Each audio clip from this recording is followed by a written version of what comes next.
Hi friends, welcome to Abi's veg kitchen. இன்றைக்கி gobi fried rice எப்படி செய்கிறதுன்னு பார்க்கலாமா?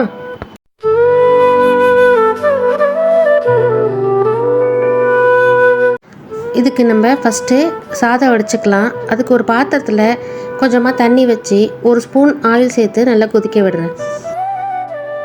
தண்ணி நல்லா கொதித்ததும் நான் 1.5 கப் பாஸ்மதி ரைஸை நல்லா வாஷ் பண்ணி 10 நிமிஷம் தண்ணியில் ஊற வச்சுருந்தேன். அந்த தண்ணியை வடிச்சிட்டு இதில் சேர்த்துக்கிறேன். ஒரு 80% குக் ஆனால் போதும், ஃபுல்லாக குக் பண்ணிடாதீங்க. இந்த ஸ்டேஜில் ரைஸை தண்ணியிலேருந்து வடித்து எடுத்துருங்க. ஒரு கடாயில் ஒரு 4 டேபிள் ஸ்பூன் எண்ணெய் சேர்த்துக்கிறேன். இதில் பொடியாக கட் பண்ண பூண்டை சேர்த்து வதக்கிக்கலாம். பொடியாக கட் பண்ண ஒரு பச்சை மிளகாவையும் சேர்த்துக்கிறேன். இப்போ இதில் வெஜிடபிள்ஸ் ஆட் பண்ணிக்கிறேன். நான் பொடியாக கட் பண்ண கேரட், பொடியாக கட் பண்ண பீன்ஸ், குடமிளகா, கோஸ் சேர்த்து நல்லா வதக்கிக்கலாம்.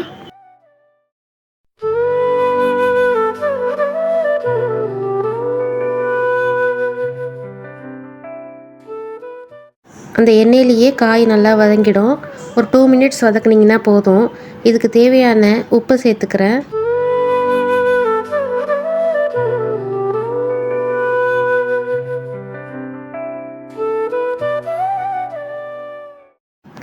பெப்பர் பொடி ஆட் பண்ணிக்கிறேன்.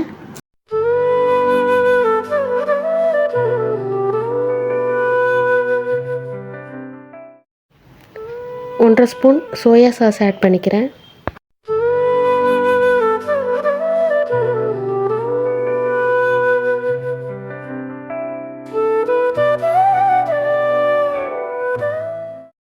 இப்போது நம்ம வடித்து வச்சிருந்த சாதத்தை இதில் ஆட் பண்ணி ரைஸ் உடஞ்சிடாத மாதிரி நல்லா மிக்ஸ் பண்ணிக்கோங்க. பொடியை நறுக்குன கொத்தமல்லி கொஞ்சம் சேர்த்துக்கிறேன்.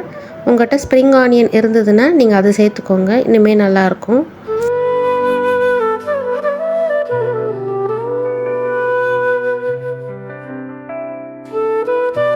ஃபைனலாக நான் காலிஃப்ளவரை பொரித்து வச்சுருக்கேன். அதையும் இதில் சேர்த்து நல்லா மிக்ஸ் பண்ணி சூடாக சர்வ் பண்ணிக்கிறேன்.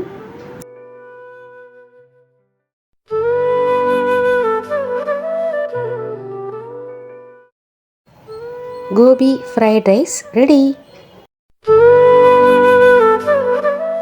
இந்தமாரி குக்கிங் வீடியோஸ்க்கு என்னோடய சேனலை சப்ஸ்கிரைப் பண்ணிக்கோங்க. தேங்க்ஸ் ஃபார் வாட்சிங்.